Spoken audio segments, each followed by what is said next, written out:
नमस्कार किसान भाइयों। आज हम आए हैं श्री राम गोधाम में और यहाँ हम मिलेंगे श्री ओम जी से। वो ओम जी हमें बताएंगे पंचगव्य कैसे बनता है और उसकी विधि। प्लीज ओम जी, कुछ आप अपने बारे में भी हमारे किसान भाई को बताइए। किसान भाइयों राम राम। मेरा नाम ओम प्रकाश। मैं आजकल यूनिवर्सिटी में हूँ, चट्टा यूनिवर्सिटी जो अपनी एग्रीकल्चर यूनिवर्सिटी है, उसी में कुछ किसान भाई और डीलर्स जो खाद बेचते हैं वो अपनी पढ़ाई करने के लिए साल भर का डिप्लोमा कोर्स करने के लिए आते हैं, तो उनकी ये सारी व्यवस्था देखता हूँ। आज हम सब हैं यहाँ श्री राम गोधाम, जिसमें रिहाल में, जो बिश्ना के अंतर्गत आता है लगभग, और गांव रिहाल में ये लगभग 40 से 45 गाय यहाँ पर रहती हैं, जिनकी पूरी व्यवस्था यहाँ पर कर ली गई है। एक पक्का शेड भी बना लिया गया है जिसमें उनकी खाने पीने की सारी व्यवस्था, और इसी प्रकार से इसके साथ एक जुड़ा हुआ धर्म कांटा, और उसके साथ ही गायों की चारे की व्यवस्था से पूरा सिस्टम डेवलप किया गया है। उसी के साथ एक छोटा सा घोड़ा गाड़ी भी इन्होंने खरीद रखी है, ताकि कहीं से भी चारा कहीं से बाहर से मिलता है तो वो भी लेकर आते हैं, वो भी इस कार्य में अपना सजा। इसी प्रकार से 3-4 लोग यहाँ पर कार्यरत हैं जो सारी व्यवस्थाएं गाय की देते हैं। तो आप सबसे मैं ये विनती करूँगा कि आप सब भी विधिवत यहाँ पर आते जाते रहिए और इस गौशाला की सेवा करते रहिए, और साथ में हमारे साथ भी जुड़े रहिए, तो आपको इन सब गायों की व्यवस्था की दृष्टि से जानकारी भी मिलती रहेगी। और यूनिवर्सिटी के माध्यम से भी अगर आप कोई क्वेश्चन आंसर अपना करते हैं तो इस माध्यम से आपको उसकी भी जानकारी मिलती रहेगी। तो आज मैं आपको बताऊंगा पंचगव्य के बारे में, 10 गव्य के बारे में, और उसके साथ ही अगर दोनों चीज़ें भी, अगर आपके पास गाय बछड़ा नहीं है तो लेकिन गाय आपका गोबर भी मात्र है, तो उससे भी आप अपनी कृषि की व्यवस्था देख सकते हैं। इसके बारे में आपको जानकारी दूँ। किसान भाइयों, खेती की दृष्टि से आपके साथ 3 फार्मूले शेयर करता हूं, जो गाय के माध्यम से, मात्र भी गाय अगर आपके घर में है और उसका गोबर और मूत्र आप संरक्षण कर लेते हैं उसका, तो बड़ी आसानी से आप 1 एकड़ की अच्छी खेती कर ही सकते हैं। पहला फार्मूला है गाय के गोबर को पानी में घोलकर उसका पानी जो है वो खेत में पहुंचाना। आप कैसे कहेंगे कैसे? तो एक 200 लीटर का ड्रम आप एक पानी से भर लीजिए, और जैसे ही गाय प्रातः उठती है और उसमें गोबर करती है, ताज़ा गोबर, आप उस ताज़े गोबर को उस पानी में घोल दीजिए। ऐसे ही शाम के समय में जब वो गोबर फिर से करती है तो उसको फिर से पानी में डालकर उसको अच्छी तरह से मिला दीजिए। एक डंडी लेकर खूब अच्छे ढंग से उसको घोलिए और फिर उसको एक बोरी के साथ ढक दीजिए। दूसरे दिन अर्ली इन द मॉर्निंग, सुबह उठकर उसमें से कम 50 लीटर पानी अपने खेत में पहुंचा दीजिए। जो पानी निथरा हुआ है उस समय आपको घोलना नहीं है उसको, जो निथरा हुआ पानी है वो आपके खेत में जाना चाहिए। आप पूछेंगे कि इसमें से पानी डालने से क्या मतलब?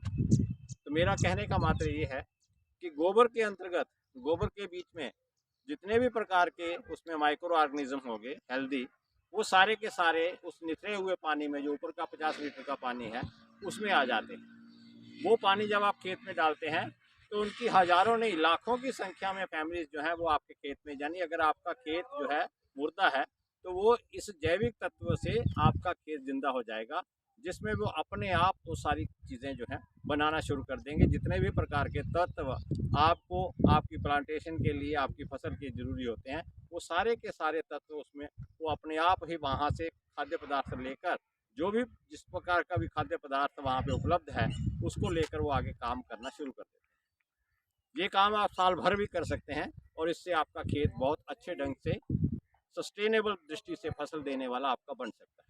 फिर है इसका नेक्स्ट, उसके बाद पांचों चीज़ें गाय की, यानी दूध, दही, घी और गोबर और मूत्र, ये पांचों चीज़ें मिलाने पर पंचगव्य बनता है।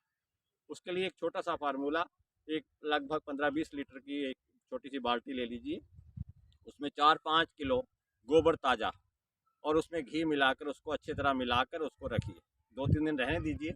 फिर उसमें 4-5 लीटर ही गाय का मूत्र मिलाइए खूब अच्छी तरह से। उसके बाद 2 लीटर दूध कच्चा वो उसमें मिलाइए, और उसी गाय का, देसी गाय का ही दूध लेकर उसका दही जमाकर उसको लस्सी बनाकर उसमें छाछ डाल दीजिए, और उसमें से जो निकला हुआ मक्खन है, अगर नहीं निकाला तो फिर उसमें मक्खन आ ही गया, अन्यथा जो भी आपने घर में मक्खन जोड़ा हुआ है लगभग वो आधा किलो के आसपास से लेकर 1 किलो तक का उसमें डालें। तो ये सारी चीज़ें 5, 5, 10, 2, 12, 2, 14 और 1, 15 लीटर लगभग घोल आपके पास ये तैयार हो जाएगा। गर्मियों के दिनों में इसे आप 8-10 दिन छाया में रख दीजिए और इसको हिलाते रहिए रोजाना। उसके बाद ये आपका पंचगव्य तैयार हो जाएगा। सर्दियों के दिनों में लगभग 5-6 दिन फालतू, क्योंकि सर्दी रहती है और हल्का सा जहाँ धूप पड़ती हो वहाँ पे रखिए, तो ये आपका लगभग 15 से 18 दिन में ये आपका फर्स्ट क्लास जिसको कहते हैं पंचगव्य ये तैयार हो जाएगा। इसको आगे फिर आपने प्रयोग कैसे करना ये मैं बाद में बताता हूँ। इसका तीसरा फार्मूला है कि इन्हीं माइक्रोब्स को हेल्दी बनाने की दृष्टि से और अच्छी संख्या में बनाने की दृष्टि से 5 चीज़ें जब आप और डालते हैं तो इसी फार्मूले को हम 10 गव्य बोलते हैं। 10 गव्य की दृष्टि से इसमें आपका पहली चीज़ जो डलेगी वो है आपका शहद।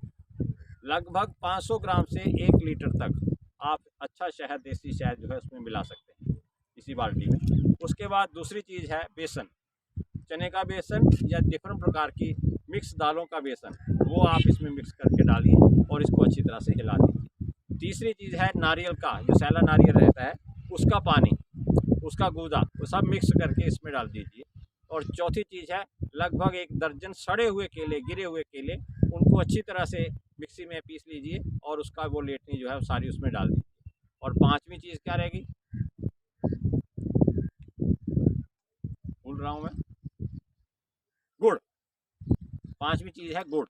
गुड़ को थोड़ा सा हल्का कोसा पानी में डालकर और उसको अच्छे ढंग से मिक्स करके ये पांचों चीज़ें आपने और डाल दी, तो ये आपका 5 चीज़ें, पांचों चीज़ें गायेगी और ये 5 चीज़ें बाहर की।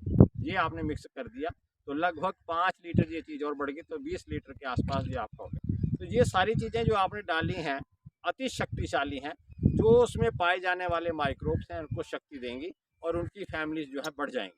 अगर उसमें 5 लाख के करीब माइक्रो ऑर्गेनिज्म थे, तो जब आप ये चीज़ें डालेंगे तो इनकी संख्या जो है लगभग डबल से भी तिगुनी तक उसमें बढ़ जाती है। इसको आप फिर आसानी से इस सोल्यूशन को जो है अच्छे ढंग से हिलाने के बाद 3-4 दिन 5 दिन हिलाने के बाद इसको पुन लीजिए और किसी अच्छी टंकी में, अच्छी प्लास्टिक, बढ़िया प्लास्टिक वाली बाल्टी में रख लीजिए, या कोई मटका बड़ा हो तो उसमें डालकर ढक कर रख दीजिए। अब यह है इसका प्रयोग की बातें, तो 2-3 प्रयोग आपको बता देता हूँ। जैसे आपने बड़े बड़े ढेर लगा रखे हैं गोबर के, उसमें बारिश भी पड़ रही है, ऊपर पड़ रहा है, सब कुछ उसमें से पानी के साथ निकल जाता है और वो पीछे रह जाता है, जिसको डोगरी चाहते फोक। उसमें से एलिमेंट्स कुछ नहीं रहते, उसमें तत्व बहुत कम रह जाता है, उसमें उड़ जाता है। लेकिन आपको मालूम है कि हमने लगभग महीना या 1.5 महीना बाद में अपनी फसल को लगाना है, तो आपसे निवेदन है कि ठीक 1.5 महीना पहले जो आपने गाय का अपना गोबर का ढेर लगा रखा है, उसकी पाइल अच्छे ढंग से लगभग 1 मीटर ऊंची, 1 मीटर चौड़ी और लंबी, जितना आपका गोबर है उसके हिसाब से बना लीजिए। उसमें बरसात के दिन है तो बरसात के दिनों में जितना भी हरा चारा रहता है बाएं दाएं, उसको आप अगर मिक्स करते हैं तो उसमें नाइट्रोजन की मात्रा बढ़ जाएगी।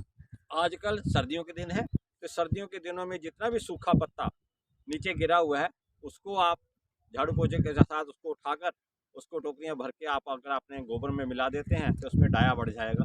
ऐसे ही घर की राख उसमें मिक्स कर देते हैं तो उसमें पोटाश बढ़ जाएगा। ये तीनों चीज़ें आप उसमें ज़रूर डालिए, तो आपकी खाद की मात्रा भी बढ़ जाएगी और तत्व विशेष भी बढ़ जाएगा।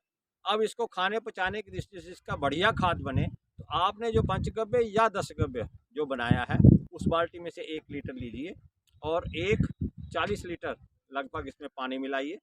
तो जो आपकी पाइल है उस पाइल में एक मोटा डंडा लेकर बांस का उस पाइल में घुसेड़िए। उसको ठीक टेढ़ा करके घुसेड़ना है, ना कि बिल्कुल सीधा। टेढ़ा करके लगभग 30-40 सुराख बना लीजिए और उसमें उस 40 लीटर में से 1-1 लीटर पानी सभी सुराखों में डाल दीजिए और उसको फिर से पाइल को बराबर करके ढक दीजिए। तो ये आपका ठीक 1.5 महीने के बाद बहुत ही अच्छा विद माइक्रोब्स, लाखों की संख्या में नहीं करोड़ों की संख्या में उसमें माइक्रोब्स, हेल्दी माइक्रोब्स भी उसमें आ जाएंगे और आपकी जो खाद होती वो भी बिल्कुल ऐसी रेडी फॉर्म में हो जाएगी जो आपके खेत को, आपकी फसल को बहुत अच्छे ढंग से आगे सस्टेनेबल बनाने की दृष्टि से, माइक्रो ऑर्गेनिज्म के उसमें से उत्पादन बढ़ाने की दृष्टि से वो सारे उसमें अपने आप ही काम करने वाले हैं। फिर दूसरी बात कि गोबर की खाद आप सब जानते हैं, विशेषकर जो हमारा रेन फेड एरिया है उसमें मॉइस्चर कंजर्वेशन की दृष्टि से बहुत अच्छी ताकत इसकी बढ़ जाएगी, तो आपको कभी भी सूखे का प्रबंध विशेष नहीं करना पड़ेगा। तो इस प्रकार से पंचगव्य और 10 गव्य, और सबसे पहले मैंने बताया केवल गोबर का पानी। तो वो आप लगातार अगर प्रयोग करते हैं तो आप देखेंगे कि आपकी खेती बहुत ही सुंदर, स्वास्थ्य देने वाली और विशेष रूप से सात्विक दृष्टि से अन्न उपजाने वाली, और उसके साथ साथ आपकी बीमारियों से भी आपका बचाव और आपको एक अच्छी सेहत देने वाली खेती। आप विशेष रूप से आप सब किसान भाई हैं, आप हमारे लिए उत्पादन करते हैं, हमें सब शहर वालों को देते हैं। तो अगर आप अच्छी खेती करके अच्छा अन्न उपजाकर हमें पहुंचाते हैं तो हम सब भी आपके ही भाई बंधु हैं, हमारी सेहत भी अच्छी रहेगी और हमें अस्पतालों में जाने से भी परहेज़ करना पड़ेगा अपने आप ही। इसलिए आप सबसे निवेदन है कि उत्तम खेती, मध्यम व्यापार, इस विशेष चीज़ से आप बहुत ही उत्तम कार्य कर रहे हैं और करते रहेंगे, और इन सब बातों का भी आप विशेष रूप से ध्यान करेंगे और अपनी खेती को अच्छे ढंग से और अपने भारतवर्ष को भी आत्मनिर्भर बनाने की दृष्टि से अपना, और भूमि को विशेष रूप से सुपोषण की दृष्टि से, ये आपने भूमि को सुपोषण दिया और भूमि को सुपोषण देंगे तो वो हमें देगी। जिस प्रकार से यज्ञ करके हम लोग वातावरण शुद्ध करते हैं और उस वातावरण के माध्यम से हमें वर्षा मिलती है, और वर्षा के माध्यम से हमें खेती को पानी मिलता है, और खेती जो है हमें अन्न उपजा कर देती है। इसी प्रकार से आप लोग भी अगर इतनी सी मेहनत कर लेते हैं तो कोई कारण नहीं कि भारतवर्ष बहुत ही अच्छा और उत्तम देश हमारा बन सकता है। धन्यवाद। धन्यवाद सर।